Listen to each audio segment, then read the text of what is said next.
Hello everybody, in the last video we showed our thrift store pickups from just a random, Saturday going out to the bins, and a few other things to go over here that were not thrift store pickups, are actually online pickups through things like eBay or Amazon or some stuff from Japan.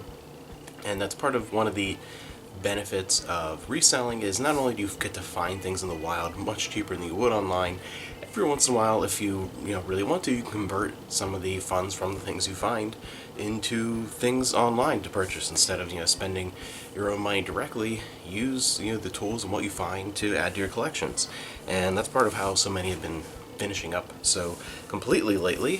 First up on Blu-ray, we have some Blu-rays, some DVDs, a couple of different other things from Japan. First up is one of my favorite Peter Sellers movies. He's my favorite actor of all time, and this is one that I feel like doesn't get the same appreciation as it should. This is Peter Sellers in After the Fox, which is a fantastic movie. Peter Sellers, of course, one of the first things that comes to most people's minds are the Pink Panther movies, maybe Doctor Strangelove, Being There. There's so many movies that come to mind of Peter Sellers, but I rarely hear people mention in the same breath as those types of movies, even say his part in Lolita. I never hear them mention After the Fox, and After the Fox is incredible. It is absolutely genius. It is one of those not as talked about genius Peter Sellers movies, like something like The Party, that was with Blake Edwards, that I think just needs a revival, and people need to check out this movie. It is by the same director who originally worked with Sellers in Pussycat, and which was not quite as good.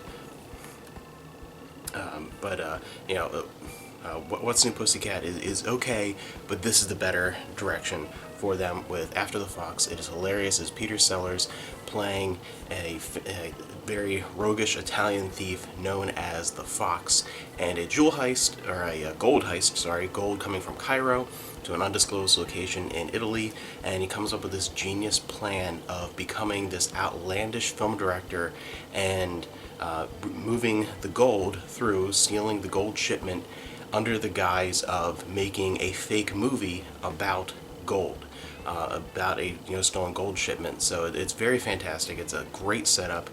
Works very well. It's one of those that has such a strong supporting cast that it all comes together to be one of my absolute favorite Peter Sellers movies. Glad to see this getting a Blu-ray release. Just brilliant. Then adding more to our Star Trek collection on the Blu-ray format. Star Trek, again, is the thing we collect more than anything, and there are a lot of unique releases of Star Trek on Blu-ray, aside from just, say, the seasons and things like that. The Next Generation had the majority of, not all, but the majority of their more popular two-parters done as individual releases. Some were in the pack with the Picard collection with the TNG movies, other ones were released just separately, and one of these is All Good Things, so the ending to Star Trek TNG, and these are really cool because they are the remastered collection versions. They are edited together, the two-parters, as if they were one part, so they're basically like TNG movies.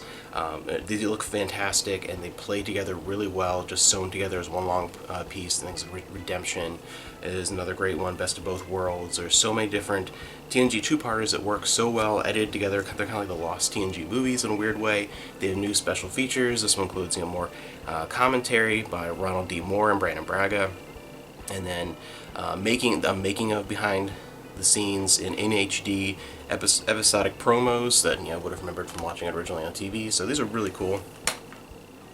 Happy to add that to the collection. And then this is a unique release for the original series. They did not get the same thing with some individual episodes released or whatever, because the TNG is more two-parters than the original series only really is one.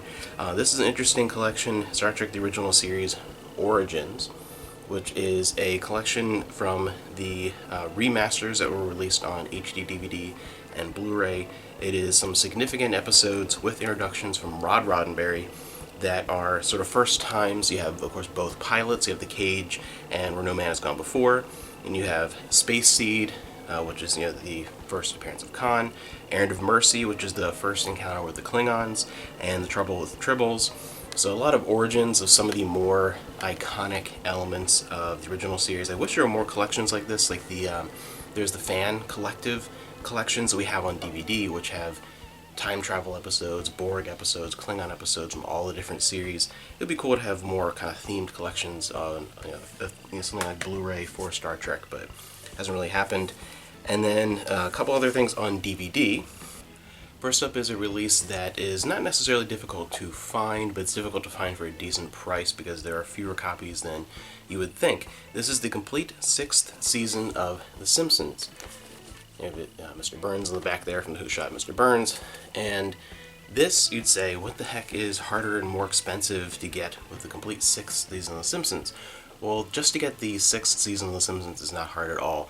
I have up on the shelf the version of the 6th season on DVD that is released in Homer's head. The packaging shape of Homer's head. They did a whole series of those. But for the 6th season when that came out, it was originally released only in that form, whereas later seasons were released both in, you could get the regular case like this or the special collector's edition like the head, Marge's head, Bart's head, Lisa's head, Maggie, whatever. So the 6th season was an interesting case though, where it only came out as that and is definitely inferior packaging. It's a cool idea, but it doesn't work very well. It's not as practical. And so there were fewer copies of the 6th season released in just the regular packaging. So it's harder to get a hold of for a cheap price. Season of The Simpsons, you can get one used for like $5 pretty easily, $10, even brand new, $20 usually. This one frequently goes used for 40 to 70. So I was able to grab one for around 20, which was really nice. And it just has a few scuffs on the front cover. That's about it. Inside, everything's in great shape, and this is what the inside looks like for the Homer head. I should grab that off the shelf, but anyway, so inside has everything, and it's just a normal case release. I really wanted that because that is my favorite season of The Simpsons, so that is the only season where I'd want like another version of, because it has the regular edition here instead of just the Homer head. And this is significant because this actually completes my collection for The Simpsons. I have everything that I want for that series. It's still an ongoing show, obviously, but I lose interest after a while. There's a point, kind of like with the South Park collection, which definitely check out that video if you missed that, because that was a big collection. Same kind of thing, an ongoing show, but I kind of, my interest peters out after a certain era. So this is the last one that I needed, so that video will eventually be going up.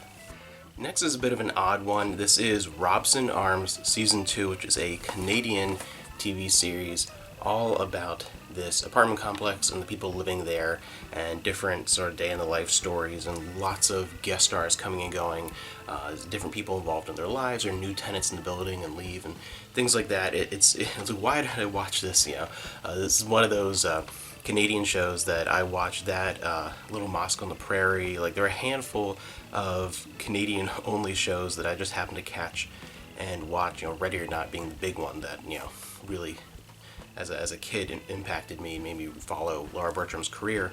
And this was just happened to be season 2 is the only season of the show I really would want and care to rewatch, because this is the season that I saw every single episode of.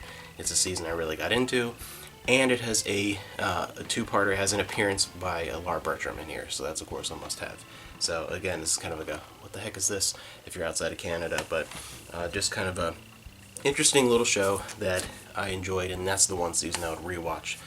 Mostly because Laura Bertram's in it, but it has lots of great actors that I recognize from so many different shows that I watch, that even if they're, say, American productions that are filmed in Canada, sometimes Toronto, usually the Vancouver area, and there will be people that you'll see that I'll like 100 times over in all these different shows, or one episode of this show, one episode of that show, especially from late 90s through like early to mid 2000s, just recognize so many people, and just there's that era of Canadian filming for TV that I really like. The next two here I have, first, this novelization talking about Peter Sellers. I love the Pink Panther movies. It's my favorite movie series ever, only the Peter Sellers ones. And there it was. I've never read this before. I'm so happy to grab it. I want to go ahead and read it this week. There is a novelization of the first Pink Panther movie that's supposed to be fairly good. Because you never know, sometimes novelizations of movies, sometimes they add a bit more, sometimes they're great at, different adaptations just straight of the movie, other times they're really just kind of cut and paste and boring, but this is supposed to be a fairly good adaptation, and I don't think it was ever reprinted. I've only ever seen this copy up, and so this is fantastic. So I opened up and checked it out, still have it, I'm going to be keeping it in this, that'll keep this thing fresh. But yeah, I think the original printing was in 64.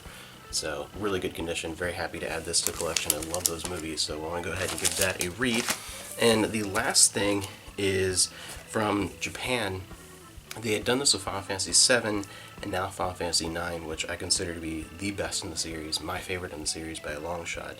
This is the original soundtrack revival disc, they're calling it. It is the visual soundtrack to Final Fantasy IX. It is the entire complete soundtrack to Final Fantasy IX on a Blu-ray, because the entire soundtrack is played against scenes where that song would be played, which is just fantastic. I'm going to go ahead and open this up. This just arrived from Japan recently, just came out the tail end of last year. So this is an amazing way of experiencing that soundtrack, because you don't just get the soundtrack itself, which is amazing and I think some of the best in Final Fantasy, but then you also get the visual element. You get to really re-experience Final Fantasy IX while you're listening to the soundtrack. Here's the Blu-ray on the side there. So there's the visual soundtrack, and it's over 150 tracks. You have 152 tracks with different versions of some songs depending on how they're played, Melodies of Life, the silent mix, different versions, Dagger's flashback scene, any little different thing. It's 152 tracks. Some of those show up. It's very white.